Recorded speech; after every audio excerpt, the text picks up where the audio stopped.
बिस्मिल्लाहिर्रहमानिर्रहीम। अदाकारा अलीज़ा शाह ने इंकशाफ किया है कि शोबिज़ इंडस्ट्री के तलख तजुर्बात ने इन्हें ज़हनी तौर पर इस हद तक मुतासर किया कि वो PTSD में मुब्तला हो गईं। अलीज़ा शाह ने हाल ही में इंस्टाग्राम पर एक पोस्ट शेयर की जिसमें उन्होंने लिखा कि वो PTSD यानी पोस्ट ट्रॉमेटिक स्ट्रेस डिसऑर्डर का शिकार हैं। इनका कहना था कि 12 घंटे की शिफ्ट और काम के दौरान इनके साथ रखा जाने वाला रवैया इन्हें अंदर से तोड़ गया। अलीज़ा शाह के मुताबिक लोग ये समझते हैं कि उन्होंने इंडस्ट्री के अफराद को इसलिए बेनकाब किया क्योंकि इन्हें काम चाहिए था, लेकिन शायद इन्हें अंदाज़ा नहीं कि ये सोच इन्हें किस कदर तकलीफ पहुंचाती है। उन्होंने कहा कि वो PTSD के साथ जिंदा हैं। इस इंडस्ट्री में जो कुछ इनके साथ हुआ इसके बायस वो इस हद तक टूट गईं कि खुद से नफरत करने लगीं और ये सोचने पर मजबूर हुईं कि वो इसका हिस्सा ही क्यों बनी।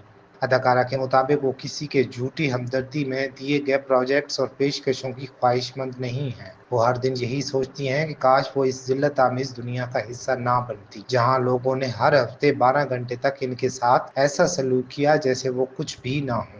इनका कहना था कि ये सदमा आज भी मौजूद है और उन्होंने लोगों को इसलिए बेनकाब नहीं किया कि इन्हें मजीद प्रोजेक्ट्स मिले, बल्कि वो चाहती हैं कि इन्हें अकेला छोड़ दिया जाए, क्योंकि इस इंडस्ट्री की तलख यादें इन्हें बीमार कर देती हैं और इसके जख्म आज भी इनके दिल पर नक्श हैं। कबल अज़ीं अलीज़ा शाह ने दावा किया था कि ड्रामे की शूटिंग के दौरान साथी अदाकार मिन्सा मलिक ने इन्हें थप्पड़ मारा था, जिसके जवाब में उन्होंने चप्पल दे मारी थी। इनके मुताबिक इस वाकया के बाद मिन्सा मलिक ने इनकी साख को नुकसान पहुंचाने की कोशिश की और इन्हें कत्ल की धमकियां भी दी, जिसके बाद उन्होंने अदाकारा के खिलाफ हत्या की इज्जत का मुकदमा दायर कर दिया था।